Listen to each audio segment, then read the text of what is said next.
and just wanted to fill you in about XRP today.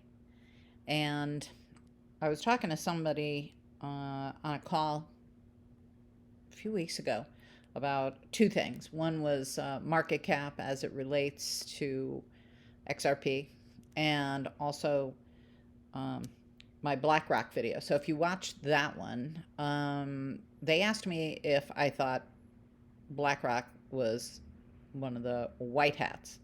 And I guess I didn't make it clear enough in the video, but no, I do not, because they have their hands money in all investments in pretty much everything. And I don't know about you, but that kind of scares me, because that indicates a little bit of more control than I'd like to see any one company have while managing the massive amount of assets that they do. Okay, I'm not going to stick on that. I'm actually going to come over here and let's look at Bitcoin market cap is 571. 435, okay, whatever this number, you see it as well as I do. Okay, the 24-hour volume is this number, okay, 486,000 Bitcoin, let's call it that. And let's scan down to XRP. Okay, so it's a lot smaller at 33. But look at the volume, the 24-hour volume. That's a lot of movement.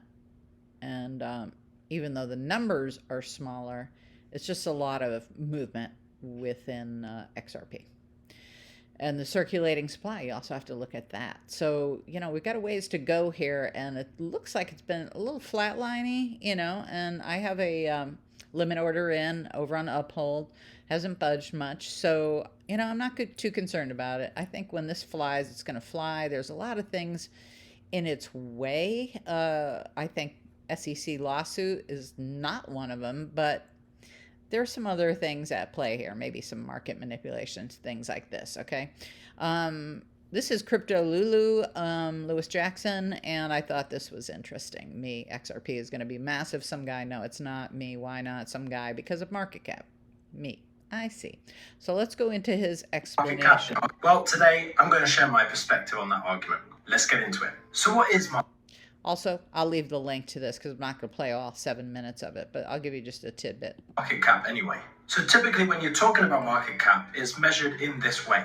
It's the total value of a company's shares. And it was basically made so the stock market could basically keep an eye on the size of companies and the value of these companies. And then also, if you pay attention to market cap in the stock market, you also get an idea as to whether an investment is more risky or more stable. So you can see the utility of market cap in this situation.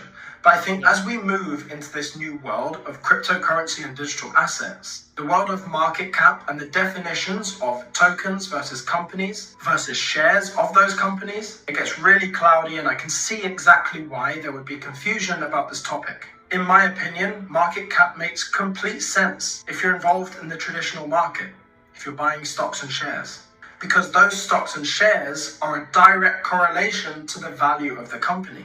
So if you buy Apple shares, that is in direct correlation to the value of Apple. Apple's value as a company is determined by the per share price. But when we get into the world of cryptocurrency, something really strange starts to happen. We've added another layer to this that's never I didn't mean to do that. been seen before. And I'm going to keep saying never been seen before, because it actually plays a really big role in this argument. Let's look at crypto, and let's look at... Yeah, when you try to, I don't know, when you're talking to somebody who's dealt in stocks, or they're trying to figure out crypto, they don't know nothing about it, they're trying to make comparisons with the stock market, they try to compare charts with the stock market charts. This is a different animal. Anyway, let's let Crypto Lulu speak. Ripple and XRP as our example. We've got Ripple, the company. We've got XRP, the token, which are separate entities, by the way, not tied. Ripple is centralized. XRP is decentralized, or at least the XRP ledger is. But then you... And there's the answer to that question for those of you who are always asking, what is the differentiation between Ripple, the company, and XRP, the crypto? He just answered that. Let's go on. Also, at some point in the future, we'll also have Ripple shares. Now, Ripple shares are directly tied and contribute to the value of Ripple, but XRP's value doesn't. Well, there are nuances where it potentially could, but it's not the same relationship. Now, I will say it again. We have never seen this before. We've never seen this relationship play out. This is the first time. And this again brings up the divide between speculation and utility. Within stocks and shares, let's talk about Apple or Tesla, for example. If you buy Tesla stock, you're speculating that Ripple, the company, will increase in value. When you invest in XRP, you invest because you anticipate the price of XRP going up, not that you anticipate that Ripple, the company, would go up in value. Even though you might think it will, but if you do think it will, then you can get involved with pre-IPO Ripple or when it goes public. You can... Right, they're two different animals. So Ripple has got an IPO stock price, and we have XRP, which has its own altcoin price.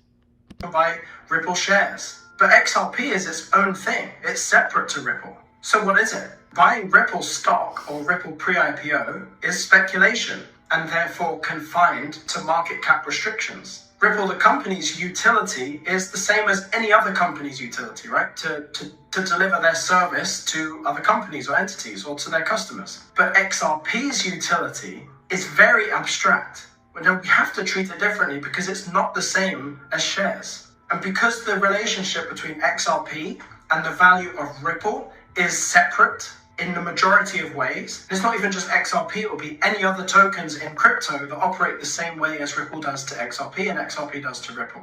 XRP, for example, is required to make certain things happen in the world. And while I think market cap serves you very well in speculation, when you get to utility, market cap doesn't do anything, doesn't mean anything. When you've got the It doesn't mean anything when you're talking about utility and blockchain. Okay, here we go.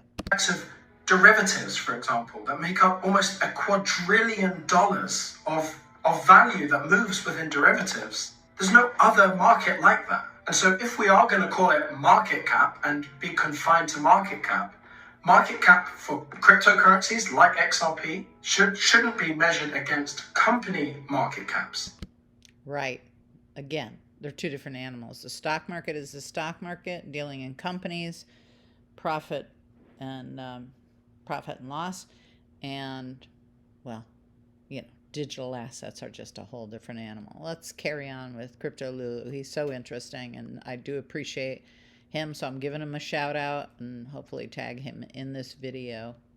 When you compare the stocks and shares market and all the companies within there, and you compare that to cryptocurrencies, that's like comparing oranges to apples. They're not the same, they don't operate the same, and they can go to different degrees of value. I think tokens, cryptocurrencies, can have a significantly higher value than a company can. And that's not a bad thing, it just is the way it is in a utility environment. And I think because we're so early into this whole game, I think we use market cap as a way to make sense of this crazy world, even though market cap isn't the best way to define the value of these assets. Moving forward, when we do move into utility, tokens will be valued according to their utility because the price... I hope this is making sense to you, but if not, I'm going to put that link in the description. You can re-listen to it. Let's carry on. Will be reflected in their utility. How much value does that crypto asset bring to the world? That will be its value. And so you'll measure digital assets or cryptocurrencies in their own type of market cap, in their own type of ranking. And so we'll have two types of market caps. We'll have like a stocks and shares and business market cap, and then we'll have these like decentralized entities like XRP that have their own type of market cap, and we won't be trying to compare the two. Also, I just wanted to say that, he mentioned it briefly, but the stable value of XRP, what's coming, will probably blow your mind, because once they flip the switch on SWIFT, which is the back office of your bank account, everyone can access it for international movement of money. I used to use it many years ago to move money from Sing dollars to US dollars when I lived in Singapore. It's slow, it's clunky, it's costly, and one of these days, ODL, on-demand liquidity, is going to flip that switch. XRP will be in usage at that point in time, and the value has to balance out to do all those transactions. Now, I'm not going to make a market prediction with dates, but I am going to tell you that there are many predicting $750. There are many that go all the way up to $10,000. My thought is that by 2025, we're going to see 3 digits, low 4 digits for this service. Let's carry on. There are ways that XRP's value does actually impact the price of Ripple, for example, that a Ripple share. That can happen. For example, Ripple currently hold like 48 billion of their tokens in their escrow. And when they look at the valuation of their company and they use XRP as an asset within their company, they actually hold it as being worthless. $0 is what they have on their books for their XRP holdings. Because they can value XRP however they want. But if they maintain their 48 billion tokens and they decided all of our tokens are worth $100, and this was recorded on their books, the value of the company would go up in accordance. Okay, so I hope this makes sense to you so far, how he's pulling this together, because this is a question I get a lot on one-on-one calls. And if you would like to book your own, please email me at zendevin, ZENDEVIN @gmail.com. Please put crypto in all uppercase letters in the subject line, nothing else, please, because I do a scan of my email quickly, and when I see that word, that's where I go, because I get a lot of email. So if you want your own one-on-one session, we can book that. Okay, let's get back to Crypto Lulu.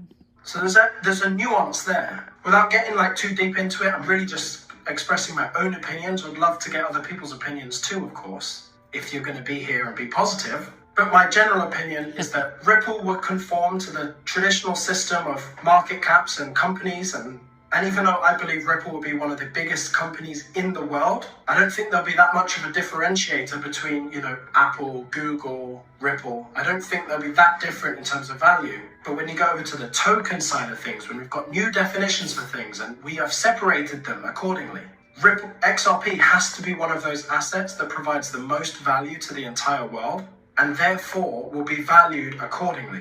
Not, oh, for God's sakes, why is this? Not restricted by the old way of looking at market cap. I just wanted to say that personally, I think that XLM is going to be part of that derivatives market. But that's just me, just my own prediction. It's not financial advice. I just share what I do and who I follow and things like that here on my channel. Okay? Anyway, that's just my thinking. I hope you enjoyed this video. My voice is all but run out. There you go.